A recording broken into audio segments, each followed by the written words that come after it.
உங்களுடைய இந்த பொன்னான நேரத்துக்காக நன்றி. நம்ம இன்றைக்கி பார்க்க போகிறது ஒரு சூப்பரான சைடிஷ் ரெசிபி தான் பார்க்க போகிறோம்.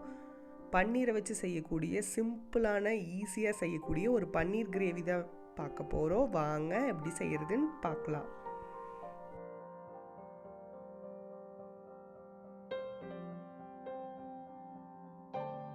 ஃபஸ்ட் இதுக்கு ஒரு பேனில் கொஞ்சமாக எண்ணெயை சூடு பண்ணிக்கலாம். எண்ணெய் சூடானதும்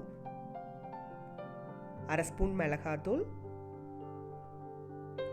1/2 ஸ்பூன் மஞ்சத்தூள் சேர்த்துட்டு ஸ்டவ்வை மீடியம் ஃப்ளேமில் வச்சு நல்லா கலந்து விட்டுக்கலாம். கலந்துட்டு நம்ம கட் பண்ணி வச்சுருக்கிற பன்னீரை உள்ளே சேர்த்து இந்த பன்னீர் நல்லா கலர் சேஞ்ச் ஆக வரைக்கும் ரோஸ்ட் பண்ணி எடுத்துக்கலாம். மீடியம் ஃப்ளேமில் வச்சே நம்ம ரோஸ்ட் பண்ணிக்கலாம். நல்லா கலர் சேஞ்ச் ஆனதும் நம்ம இதை வேறொரு தட்டுக்கு மாற்றிக்கலாம்.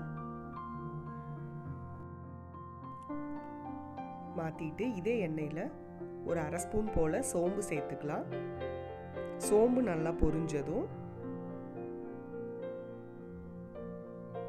2 பெரிய சைஸ் பெரிய வெங்காயம் நல்லா பொடியாக கட் பண்ணினது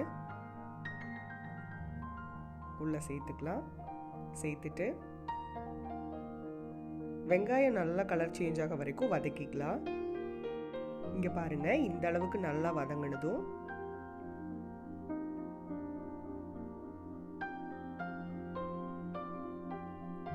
நம்ம காரத்துக்கு தகுந்த மாதிரி மிளகாத்தூள் சேர்த்திக்கலாம்.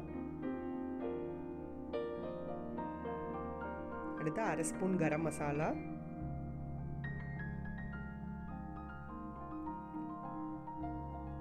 சேர்த்துட்டு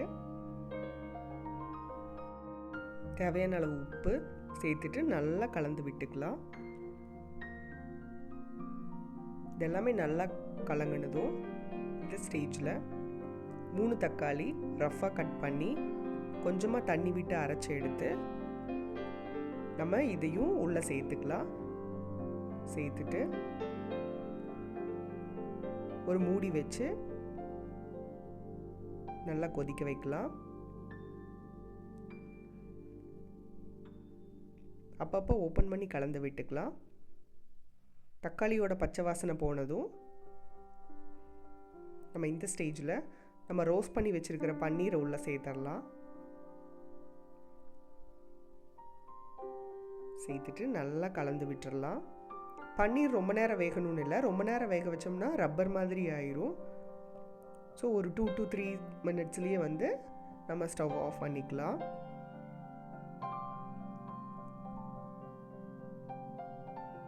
லாஸ்ட்டாக நம்ம மல்லி இலை தூவி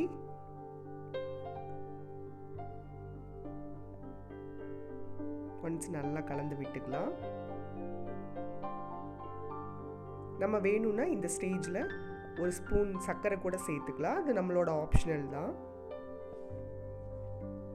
இப்போ பார்த்தீங்கன்னா நம்மளோட சூப்பரான சிம்பிளான பன்னீர் கிரேவி ரெடி ஆயிடுச்சு. நீங்களும் வீட்டில் ட்ரை பண்ணி பாருங்கள். அறுசுவைகளும் சங்கமிக்கட்டும் அனைவரது இல்லங்களிலும்.